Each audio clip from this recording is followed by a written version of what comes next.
नमस्कार। EE 204 में आज हम पढ़ेंगे measurement of power by using 2 watt meters, जिसे हम कहते हैं 2 watt meter method in a 3 phase circuits में। 3 फेज सर्किट्स में पावर मेजरमेंट के लिए हमने जैसे पढ़ा था लास्ट लेक्चर में ब्लॉन्डल्स थ्योरम के बारे में, लेकिन उसमें हमने 3 फेज 3 वायर सिस्टम के लिए 3 वॉट मीटर्स काम में लिए थे।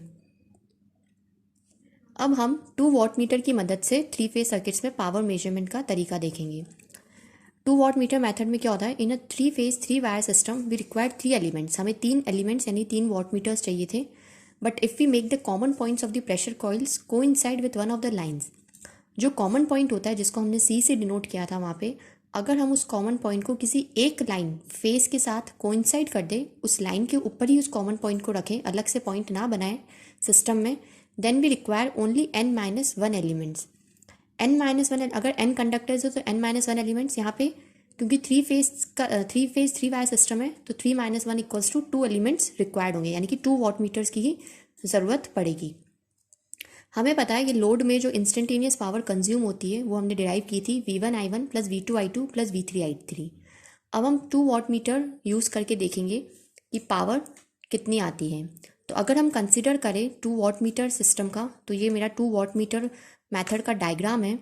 इसमें हम लोड को 2 प्रकार से कनेक्ट कर सकते हैं, स्टार कनेक्शन या डेल्टा कनेक्शन। इसमें पहले हम अभी स्टार कनेक्शन के बारे में पढ़ेंगे, जिसे हम वाई कनेक्शन भी कहते हैं। तो ये 2 वॉट मीटर मेथड का डायग्राम है। इसमें हमने ये 3 फेज 3 वायर सिस्टम है जिसमें स्टार कनेक्टेड लोड है, ओ इसका न्यूट्रल पॉइंट है, वॉट मीटर 1 जो लाइन 1 के साथ कनेक्ट किया गया है जिसकी करंट कॉइल, और ओ यहाँ पे न्यूट्रल पॉइंट है, और वॉट मीटर दूसरा जो हमने कनेक्ट किया है वो हमने लाइन 2 के साथ कनेक्ट किया है। वॉट जैसा कि हमने पढ़ा था, इसका जो हम कनेक्शन करते हैं, करंट कॉइल जो होती है वॉट मीटर की, ये करंट कॉइल दर्शा रही है, और ये नीचे वाली पीसी यानी कि प्रेशर कॉइल पोटेंशियल कॉइल को दर्शा रही है। तो करंट कॉइल जो है वो हम एक लाइन के साथ कनेक्ट करते हैं। तो जैसे वॉट मीटर 1 कनेक्टेड है लाइन 1 के साथ, तो करंट कॉइल इस लाइन के साथ कनेक्टेड है। सिमिलरली सेकेंड वॉट मीटर की जो करंट कॉइल है वो इस लाइन के साथ कनेक्टेड है। और यहाँ पे जैसे हमने पढ़ा है कि अगर हम 2 वॉट मीटर मेथड में हम जो कॉमन पॉइंट है वो एक लाइन के साथ कोइंसाइड करते हैं, तो यहाँ पे जो मेरी थर्ड लाइन है उसी के ऊपर मैंने यहाँ पे कॉमन पॉइंट लिया है। तो जो सी है ये कॉमन पॉइंट दर्शा रहा है, जो कि मैंने थर्ड लाइन के ऊपर ही उसको रखा है। तो इस कारण मुझे सिर्फ 2 वॉट मीटर्स की ही रिक्वायरमेंट हुई है, और 1 वॉट मीटर इसमें कम लगा है क्योंकि कॉमन पॉइंट कोइंसाइड किया है थर्ड लाइन के साथ। V1 V2 V3 जो है वो फेज वोल्टेजेस है लाइन के क्रॉस। इस प्रकार अगर वॉट मीटर 1 की रीडिंग देखी जाए, I1 I2 I3 जो लाइन में करंट फ्लो कर रहा है करंट कॉइल से, वो है ओ न्यूट्रल पॉइंट है।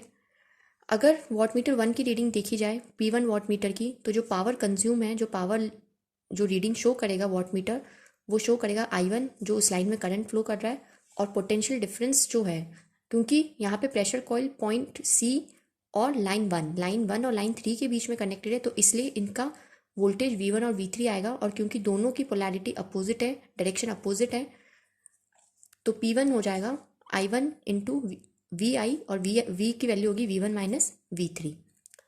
सिमिलरली अगर reading of P2 watt meter 2 की रीडिंग निकालेंगे, तो इसमें करंट फ्लो कर रहा है I2 इंटू V, इसका पोटेंशियल होगा क्योंकि ये वॉट मीटर लाइन 3 और 2 के बीच में कनेक्टेड है, इसकी प्रेशर कॉइल पॉइंट C और 2 के बीच में, तो इसका वोल्टेज हो जाएगा V2 माइनस V3। तो इस प्रकार मुझे रीडिंग ऑफ वॉट मीटर 1 और रीडिंग ऑफ वॉट मीटर 2 मिल जाएगी। जब मैं इन दोनों रीडिंग्स को ऐड करूँगी, सम करूँगी इनका P1 प्लस P2, और जब मैं इसके एक्सप्रेशन को P1 प्लस P2 के एक्सप्रेशंस को यहाँ रख के सॉल्व करूँगी, तो मुझे मिलेगा I1 V1 minus V3 plus I2 bracket में V2 माइनस V3। जब ब्रैकेट ओपन करेंगे तो हमें मिलेगा V1 I1 plus V2 I2 minus का V3 इन दोनों टर्म्स में से कॉमन आएगा, और यहाँ मिलेगा ब्रैकेट में I1 प्लस I2। अब अगर क्योंकि तीनों करंट्स I1 I2 और I3 जो है वो पॉइंट O की तरफ आ रही है, तो अगर इस पॉइंट O पर मैं KCL लगाती हूँ from applying KCL at point O, KCL यानी किरचॉफ्स करंट लॉ, अगर इस कॉमन पॉइंट जो है, जो सारी इनकमिंग करंट्स यहाँ आ रही है, क्योंकि I1 I2 I3 तीनों इनकमिंग करंट्स, तो अगर इस पॉइंट O पर KCL लगाया जाए तो KCL से वैल्यू मिलेगी I1 plus I2 plus I3 बराबर 0, क्योंकि तीनों इनकमिंग करंट्स हैं। यहाँ से मुझे I3 की वैल्यू मिल जाएगी, I3 बराबर माइनस का I1 प्लस I2। ये I3 की वैल्यू ये जो I1 प्लस I2 है जो बराबर माइनस I3 है, उसकी वैल्यू मैं यहाँ पुट करूँगी, तो मुझे इक्वेशन मेरी मिल जाएगी V1 I1 प्लस V2 और I1 प्लस I2 की जगह माइनस I3 हो जाएगा, माइनस माइनस का प्लस V3 I3। तो इस प्रकार जो दोनों वॉट मीटर्स की जो रीडिंग्स हैं उनको ऐड करने से जो एक्सप्रेशन मुझे मिलेगा वो मिलेगा V1 I1 plus V2 I2 plus V3 I3, जो कि सेम एक्सप्रेशन है जो हम 3 वॉट मीटर यूज़ करके पावर निकालते हैं। तो अगर मैं 2 वॉट मीटर यूज़ करूँ सिस्टम में, 3 फेज सिस्टम है, तब भी मुझे जो इंस्टेंटेनियस रीडिंग्स जो मिल रही है 2 वॉट मीटर्स की ऐड करने पे, वो बराबर मिल रही है V1 I1 plus V2 I2 plus V3 I3। और यही जो रीडिंग है, यही जो एक्सप्रेशन है, यह बता रहा है total power consume by the load. यहाँ जो लोड कनेक्टेड है वो कितना पावर कंज्यूम कर रहा है सिस्टम में, वो इस दोनों वॉट मीटर की रीडिंग्स को प्लस करने से मिल रहा है। Thank you.